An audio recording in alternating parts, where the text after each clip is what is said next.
Excellent. Hello, does it work? Excellent. Well, this panel is going to be a preview of what we are going to celebrate later tonight, the HITEC 50.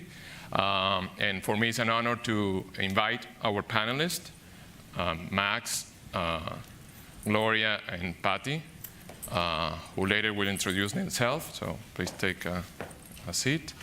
And what we're going to discuss in this panel is related with the theme of this summit, which is leadership. So how these phenomenal leaders, which, by the way, are representing all the HITEC 50 community that we're going to recognize tonight, how these leaders are an example of what they do in their countries and their industries, and how we can take a little bit away with us from their expertise. So the panel is about leadership, and in particular how leadership is important crossing barriers, crossing borders, transcending borders, physical and digital borders. So with that, I would like to have all the panelists to introduce themselves. Can I start? Hello, my name is Patty Canales. I am the VP of Operations and Business Technology in Banbif, which is the fifth bank of Peru. I already have almost 20 years in the financial services industry and insurance and other kind of industries as a technology leader.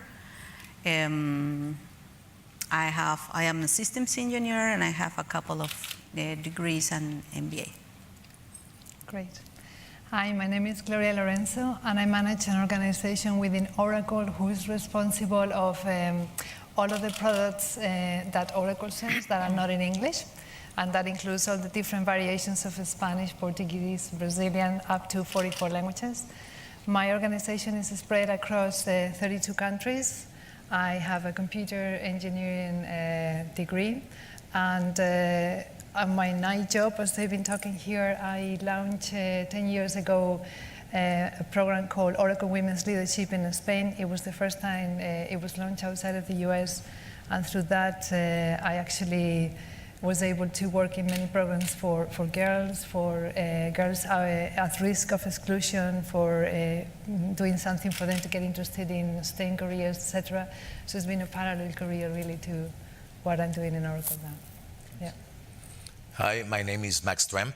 I'm half Mexican, half Swiss, married to a Venezuelan. My parents-in-law are from Portugal, so a lot of diversity in the house.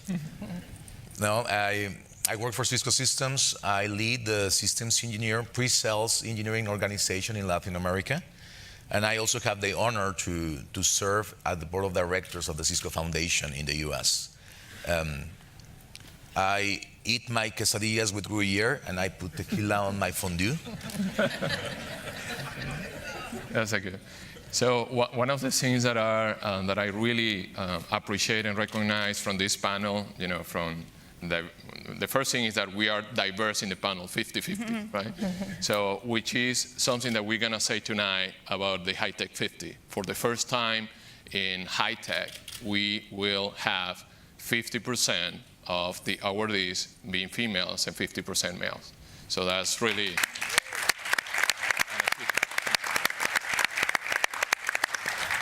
So the other part is that we are a panel which is diverse in countries, but all of them, Spain, Peru, Mexico, Venezuela, they are marvelous with food.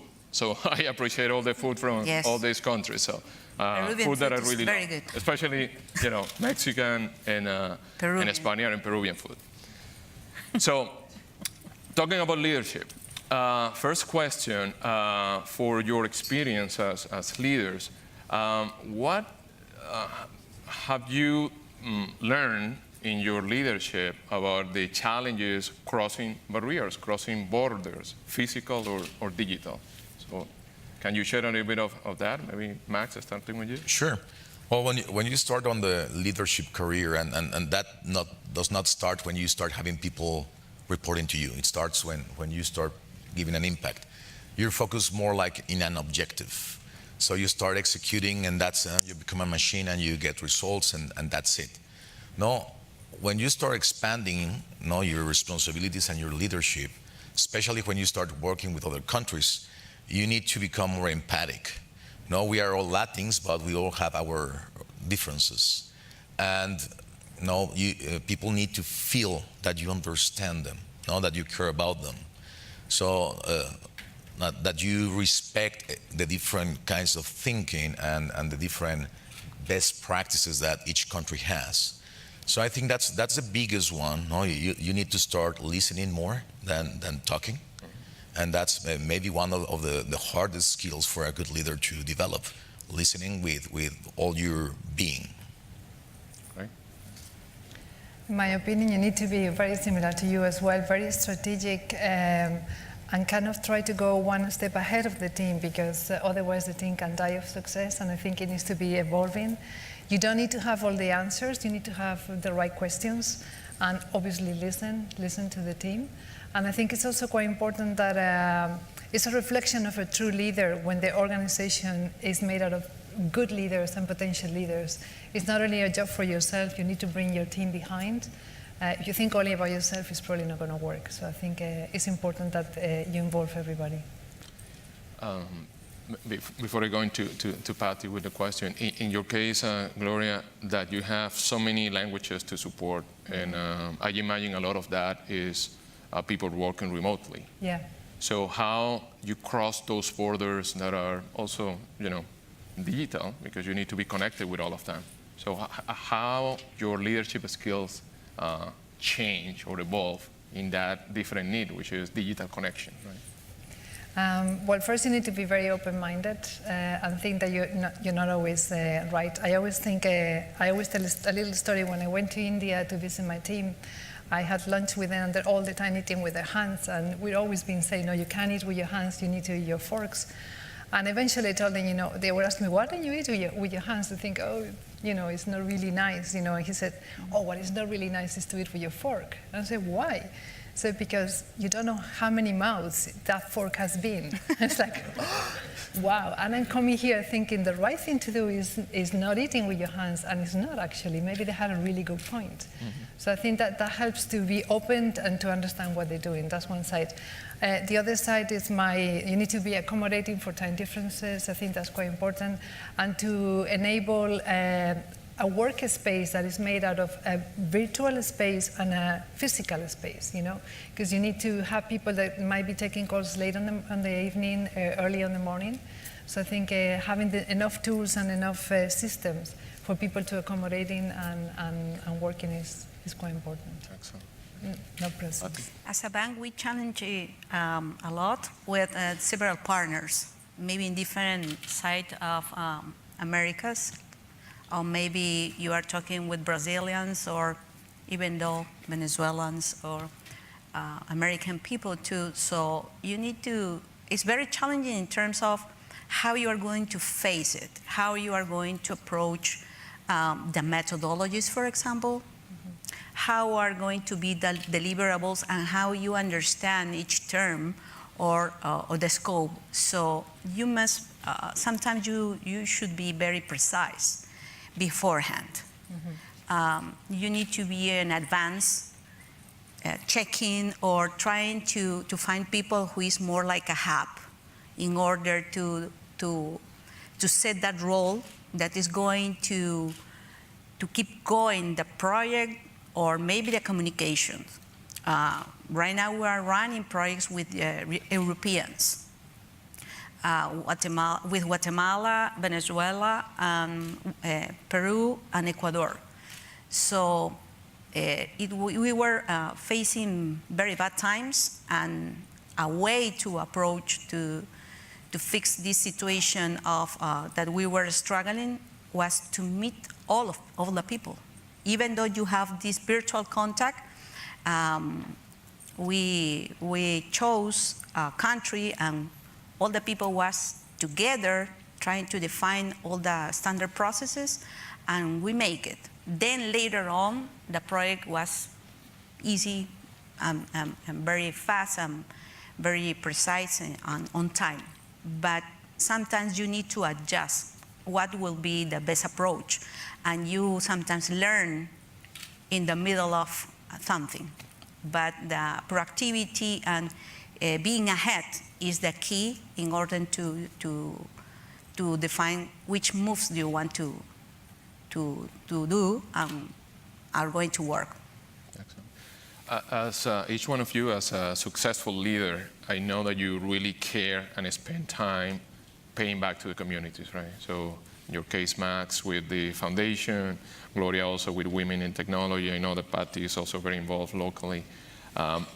As leaders, why payback is so important for you, and how paying back to what you do has grown on your leadership skills?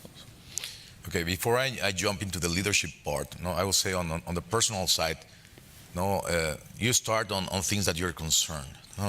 Many times, people in Latin America on a party with friends start complaining about what's going on, what's going bad with our countries. We start complaining about corruption, and everybody says, well, I don't know, if somebody told me what to do, I will do something, and nobody does nothing, right?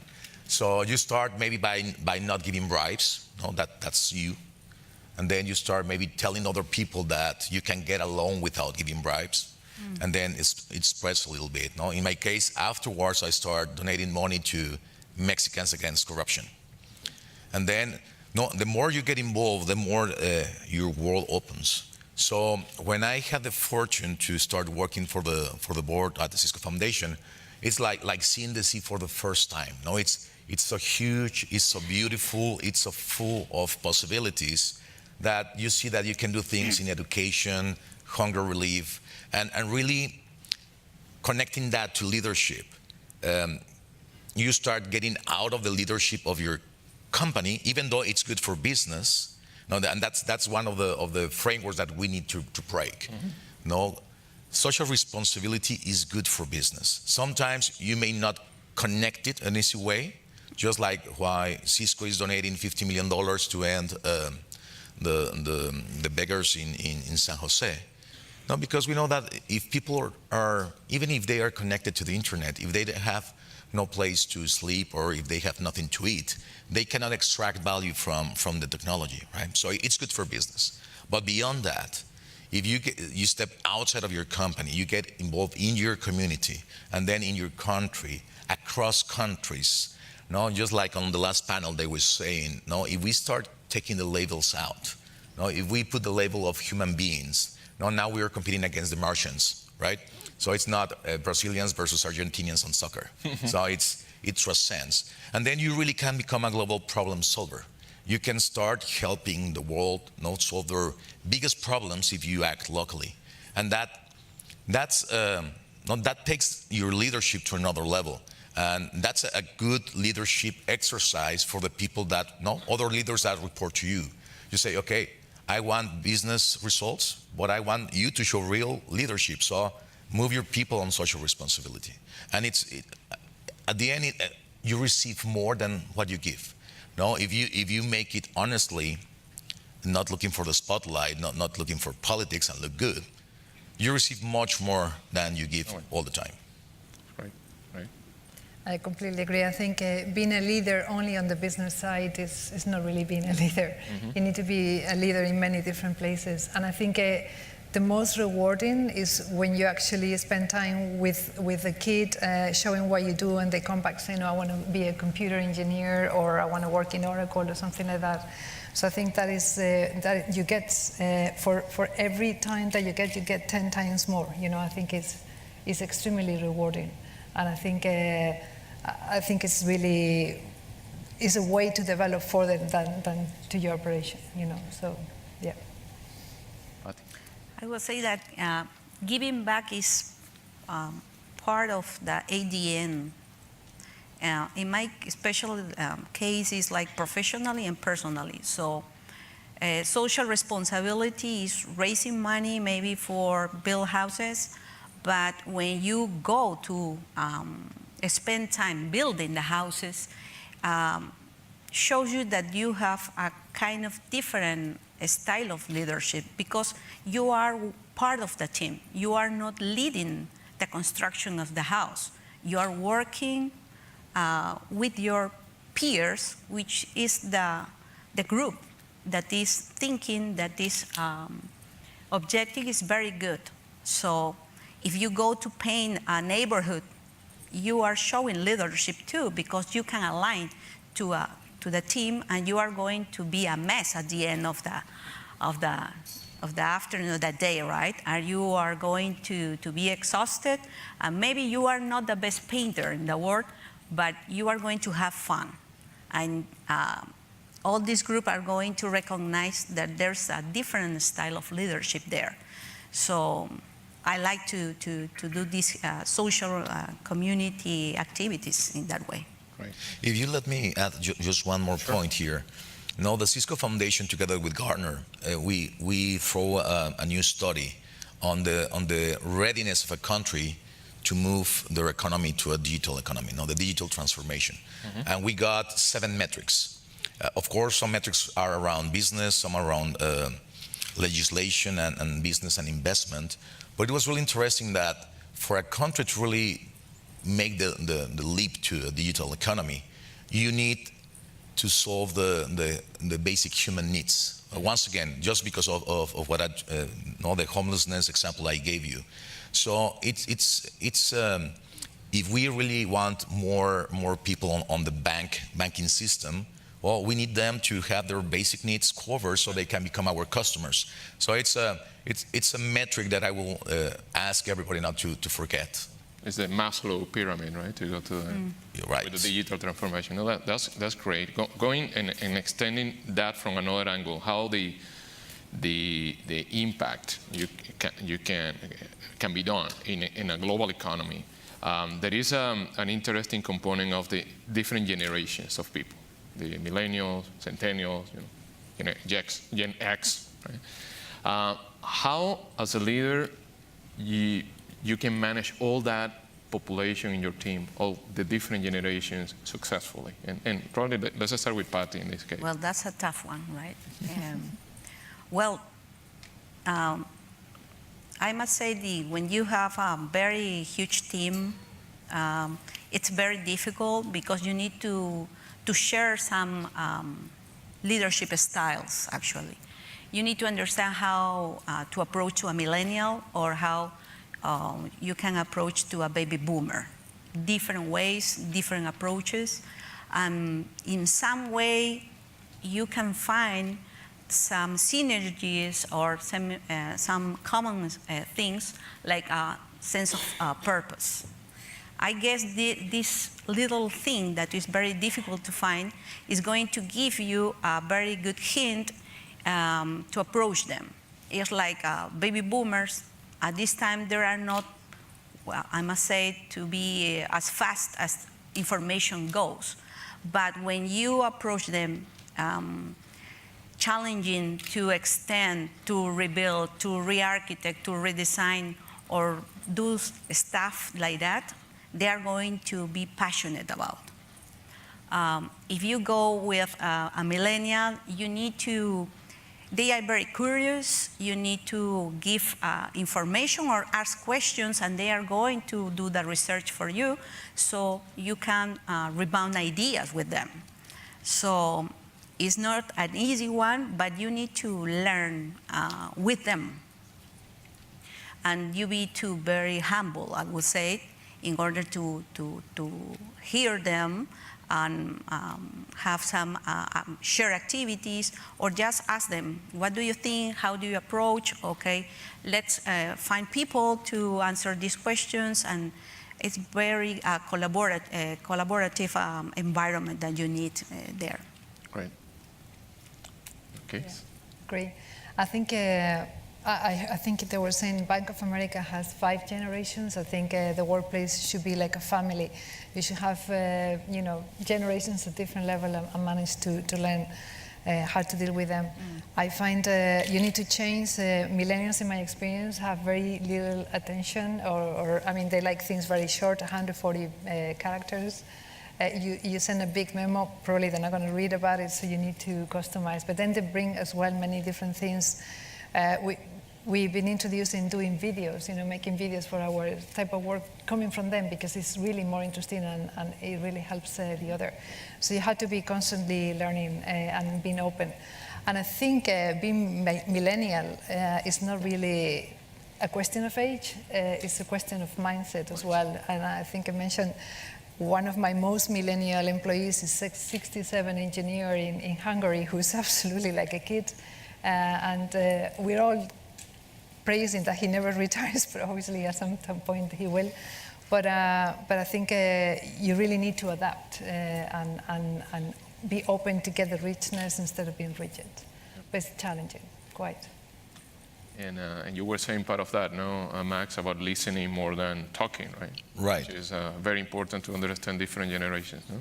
And because the human being is really complex. So there are some threats because of the generation, but there's also personality styles. There's introverts versus extroverts. So, and now we're talking about millennials, but sometimes you have to pay more attention to the oldest guys on the organization that are feeling threatened. Right. So it's once again, it's seen. Don't put everybody on a mold, and try to get the sense of that human being. Excellent. I think we have time for a couple of questions. Anybody, that has a question to the panelists. Salina here. A mic over here, please. Hey, I'm here. There's one over there first. So how do you define this relationship between the countries and the US? Is most of the times a love-hate relationship, right? And at the same time, even between the different countries in Latin America, there is not a lot of collaboration between the countries. So how can we engage in a different dynamic that allows us to make sure that we communicate, we collaborate, and we are able to share best practices between the different countries in the region? I think attending HITEC should be a must for everybody to see things in a different perspective.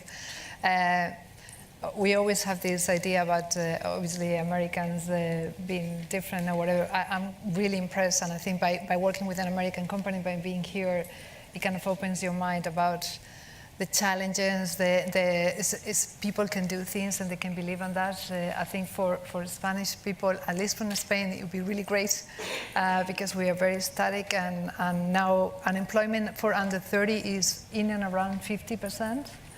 And people are crying because the kids have to move to another country. And I think it's the best thing ever that they're actually going outside, getting to work. They're going to Latin American countries. Actually, a few years ago, there was a company, a group from Ecuador that came looking for engineers to Spain. I thought it was brilliant. I think it's really good investing time studying abroad and working abroad.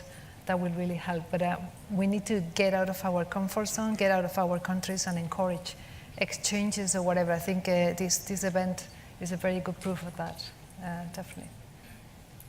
Well, I think that we have to focus on the similarities that we have. Now, what do we have in common? Whether it's a common purpose, a common business objective, and then focus on that. And then you can go beyond the nationalities or anything else. A quick example. When last year that we have many disasters in Americas. We have the hurricanes in the U.S., in the Caribbean. We have the earthquake in Mexico. We have the volcano in Guatemala. And I started looking at the donations coming and going. And for me, it was a surprise. We were in the middle of a lot of news from the U.S. administration, like pushing Mexico. And you will think that, there was this animosity of everybody, but those are individuals, right? And I see that 30% of the donors were from Mexico, 50% were from the US, and then the rest was spread across all over, and maybe another Latin country way at the end. So we try to communicate this for people to understand. And even though, the US has better salaries and we have Latins in the US helping, if you see the money, it was like 80% of the money coming from the US. So we start making this communication, say, hey, look, Mexico, we try to convince people in Mexico to donate for the US, for the Caribbean, and to talk about it and say, hey, I got your back. Do you have mine? So if you start focusing on the good, on the positive, then you start seeing the wrong behavior shifting to good behavior. That's great. Selena? Yes, Selena Rivera, Mian Media, HITEC marketing partner. So I would like to know, what was your reaction when you learned about you being awarded, being recognized as a HITEC 50? And the second question to that is, since being here and seeing the caliber of people that are being recognized as part of this list, can you share some of your inner thoughts about what you were thinking? Like, for example, meeting the women on the panel, were you thinking, wow, I can't believe that there's such incredible Hispanic leaders all over the country that I didn't know? Or what were those inner thoughts that you were thinking that maybe you didn't share, but those wow moments inside of your head as you're starting to meet the HITEC 50? Well, to be honest, I am a very humble person, so I was really surprised to say, why? You see, is because there's spectacular people. I'm sure of that. So it's like sometimes you feel that you do things because you like it, you enjoyed it, and you have passion about it. And I believe that most of us share the same purpose. So that's part of my first reactions. And I know there's more people who deserve this award, and it will come, but this time is just a group of us. Yeah, I think the imposter syndrome was the first thing, me really. But I really wanted to make an effort and come over here and spend the time just suggested to say thank you. And like you, I feel really humble and very honored to have the opportunity. I think anyone here probably could get it, but I'm really excited about it, and I just want to make the most. And also being an example, for other people, other women, other people in the industry to see that, yeah, if she can, I also can. So, yeah. First, I was really surprised and humbled and grateful that somebody in my company has taken the time to nominate me without me knowing. It was really a surprise. And then, I start thinking, the imposter syndrome comes in, and then you say, well, I don't know if I'm on the 50 most influential. I know I do some good job, but I know there are other people with more power, with more influence. And then you start thinking, maybe I'm doing something good that I'm not taking pride of. So it's a balance, right, of being humbled and accepting things so you can keep going, right? And then grateful for all the chain in the company that passed that nomination, with G and some other people. And then finding a treasure here at HITEC, seeing being Latin America, and we see sometimes we are struggling for the same budget, so you have Brazilians against Mexicans, for headcount and that kind of stuff. And then you come here and you see this family of Latins with a common purpose, helping each other.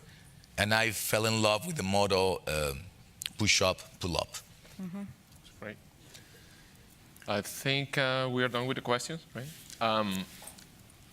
To wrap up this amazing panel, and first of all, thank you again for your words, for your passion, for being an example. And really, we are proud in HITEC to have leadership at your caliber. And I would like, as a summary from you, if you can summarize in one word your leadership, so we can take it as an example for all of us and for our communities, which word each one of you can use. Patty. Oh, you already used it. It was humble. And I think that is the best recipe to keep learning, hearing, inspiring, and surprising yourself. you're in and out, I must say. So that's my word. Thank you. I have two.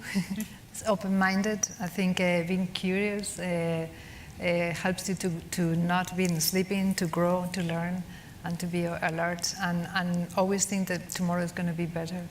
So open-minded. Empathy, and it's learned and trained and still not there sometimes. But no, leadership is something that you have to work on every single day. I mean, that whole idea that managers or leaders are born and you learn on the job, that's BS. No, you need to put the effort to learn the theories, to put it in practice, and make a lot of reflection. So I'm there some place on the journey. I'm still pushing to get better. So humble, open mind, and empathy. Let's give them a round of applause.